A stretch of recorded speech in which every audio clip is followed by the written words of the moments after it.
Hey guys, welcome back to Mid-Card Mania. I'm Daniel, and yeah, tonight we're going to be looking at, we're going back to WWF for WrestleMania 9. And the match we're going to be looking at is the tag title match between Money Inc. and the Mega Maniacs with Jimmy Hart in their corner.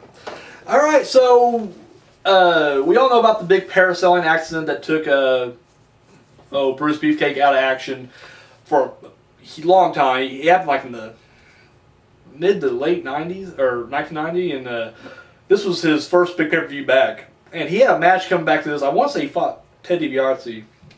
Anyways, during the match, I.R.S. interferes, and of course they're beating him down, and they're going to bash his face in with that briefcase that I.R.S. always carried around. Well, Jimmy Hart has a change of heart. Which is so weird because, like, the two instances that pop up, they're both earthquake related, but like I remember like he was there when like Earthquake broke Hogan's ribs and put him out of action for a long time. Didn't have a problem with it. He was there when Earthquake killed Damien and made Damien burgers and served them. And he was okay with that. But hitting Beefcake in the face with a briefcase, he's like, that's just too far. That's just, you can't do that, it's too far. What? It just seems so ridiculous. I've never been a fan of Jimmy Hart as the face manager. He's a great heel manager. He's annoying, and he should be the guy you want to punch in the face.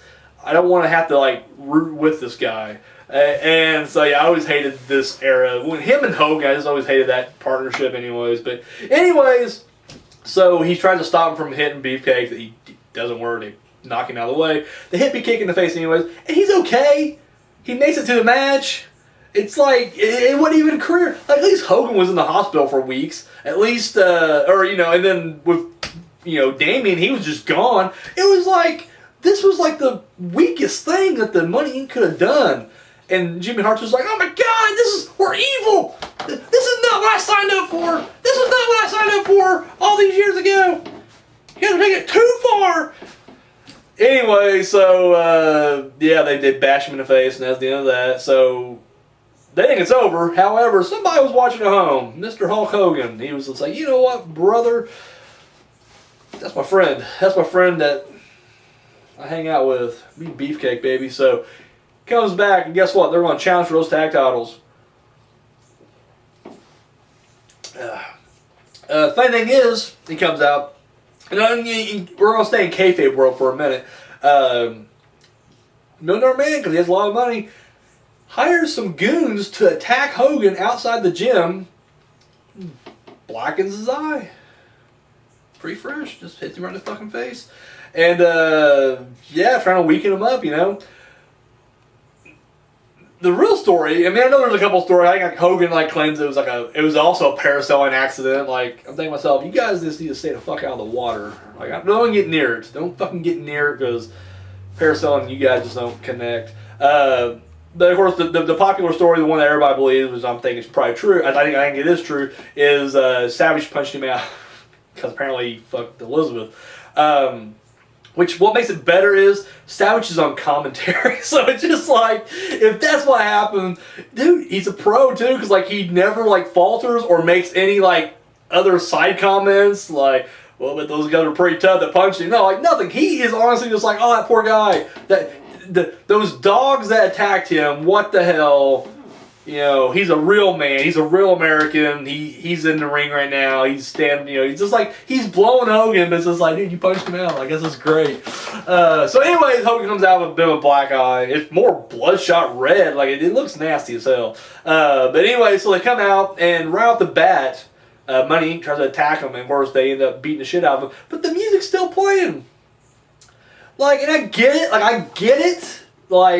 In real life, it's we gotta give Hogan some more celebration time. So he'll kick their ass early on, throw them out, and then he can go around posing, And I'm but from a kayfabe standpoint, it makes no sense because whenever they start fighting, they quickly just ring the bell, and then the music stops. And here, there's it's Hogan. We knew he was gonna whoop some ass. What would happen if he got beat down? Would they would kill the music then? If he would actually got taken out, it would have been all right, cut the music, fun's over. Hogan couldn't fight back. he's down. No, it just, I don't know. So anyway, that starts off, Hogan and Beefcake dominate early on to the point where DiBiase and I.R.S. like, fuck, we're leaving. So they end up grabbing the belts and they end up walking out. I can't remember if they grab the belts or not, but they end up walking out. Well, the referee tells the ring announcer that they don't make it back to the ring by the count of 10, that he will strip them of their titles and award the belts to the Mega Maniacs. And I was like, when the fuck does referee decide, like, title changes and shit? Like, you can't do that at all. Like, all you can do is just officiate the rules given to you. You could count them out, make them lose the match, but they keep the titles.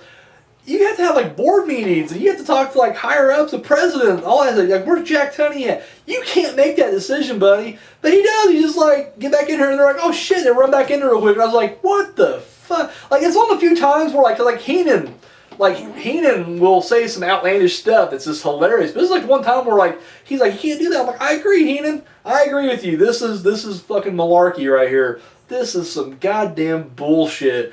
Anyway, so they run back in the ring, and, of course, they fight back. We have two different moments. Like, for most parts, like, they end up, like, the Mega Maniacs end up, you know, kind of dominating. But you always have those two moments where, you know, they got to play the you know, wrestler in peril. Oh.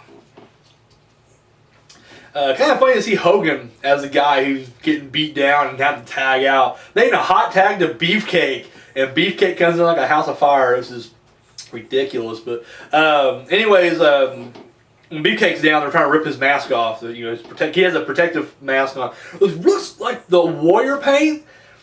Like when you see the mask, it looks like he's like paying homage to the Ultimate Warrior. Like I don't know if that was intentional or not, but they end up, you know, they do eventually get it off him and everything. At one point, the referee is out, and so they end up. Hogan grabs a protective plate and just bashing everybody in the fucking face with it. I think he may hit the leg guard, I'm sure he does. And then him and Beefcake go for a double pin, but the referee's down. So Jimmy Hart is literally just like, you know what? Takes off his jacket, turns it inside out, and he's just like, I'm the ref. He goes over there, he does a double pin, 2, 3. But of course the bell isn't ringing, he's not a referee. He grabs the belts outside, hands them to Mega Maniac. Of course, I'm not gonna lie, the crowd's going fucking nuts. The crowd, like, no matter what anybody says, it's funny when you read people's reviews or people talking about, you know, wrestling this era. Everyone's like, well, Hogan was, you know, it was dead in the water, or, you know, we're tired, not dead in the water, but, you know, everybody's grown tired of Hulkamania. I'm like, they're not. Especially here, dude. Caesar Palace loves Hogan. Like, that's all there is to it. So ends up, you know, bashing him in the head. Or sorry, they end up, you know, giving the belts after, you know, even after he's hitting them, he's cheating. He's hitting the people in the face with the protective mask, and they're cheering him. So it's just, it's crazy. But anyways, as they're celebrating with the titles, out comes another referee. He informs the ring announcer, like, hey, I've disqualified these guys. They are no longer, you know, they're not champions. They lost the match. And I'm like, this is even a weirder ruling than the whole we're going to make the titles change hands on count out. Like, how many times have you ever seen in wrestling a referee takes a bump and then a wrestler will cheat? Like, still chair, and then another referee comes out and just like, yep, I'm going to make that next count. Like, all the goddamn time. Like, every time that happens. I've never seen a referee come out there, second referee be like, oh, wait a minute, you just used a chair. Like, I saw you as I come to the curtain, nah, I'm going to disqualify you. No, it never happens. But, like, I guess he's back there watching on the monitor, like, oh, did he just use a protective cover to smack everybody in the fucking head? Disqualification. I guess another aspect of this is, like, you know, an unofficial official was in the ring trying to make a count, talking about Jimmy Hart, and he's just like, you know what? You're not an official referee, Jimmy. You're not an official referee. Guess what? Throwing the match out. I don't know. It's a train wreck. It's an entertaining train wreck, but it's a train wreck nonetheless. But anyways, Money Inc. retains the titles and wins by DQ. And yeah, Hogan and Perfect are in the ring. And then they start celebrating like they won the titles. The true or real American plays, and they're out there and they're just living it up. At one point, Beefcake's trying to get him to do the cut and strut with him. And like Hogan, being the egomaniac that he is, he's like, no, I'm not doing that. I'll do this all day long. You can do that with me. I'm not going to do your shitty thing. And he doesn't. He doesn't cut or strut at all. He ends up, they get the briefcase, they open it up. Turns out there's a brick in there, which Hogan's just like, what? He's a great actor. Give him an Academy Award. Anyway, they find some tax papers, and then of course they find a bundle of cash. Ones, but still cash. And they go around and they hand out the cash to everybody, which is a pretty cool moment. And that was it. That was it. Fallout from the match. Well, we all know what Hogan did after this. He would come back out to defend the honor, no, he wouldn't defend the honor. He was just making sure his buddy Bret Hart was okay. And then, of course, Yokozuna was just like, you know what? I challenged that guy. And then he loses the title in like 9 seconds to Hogan that night. To a huge crowd reaction. Like, people loved it. Everybody bitches about today, but dude, back then, people were blowing that shit. So anyways, he title. And then, of course, we all know the story, you know, in real life. Hogan was like, you know, I guess he agreed initially to like, I'll drop that belt back to Hart, to, you know, pass the torch over. But then he was just like, yeah, it's not going to be believable. Like, I'm Hogan, so no little guys are going to beat me. I'll let Yokozuna beat me with the assistance of a photographer, but I'm not going to let Hart beat me. And refused to drop the belt back to Hart. So, yeah, that was that. That was that. And then Money Inc., they would actually kind of play hot potato with the tag titles with the Steiner brothers. Then they dropped it to him, and then they picked it back up from him, and then they dropped it again. But the same time they dropped it was the last time, and they never did re-win the titles back.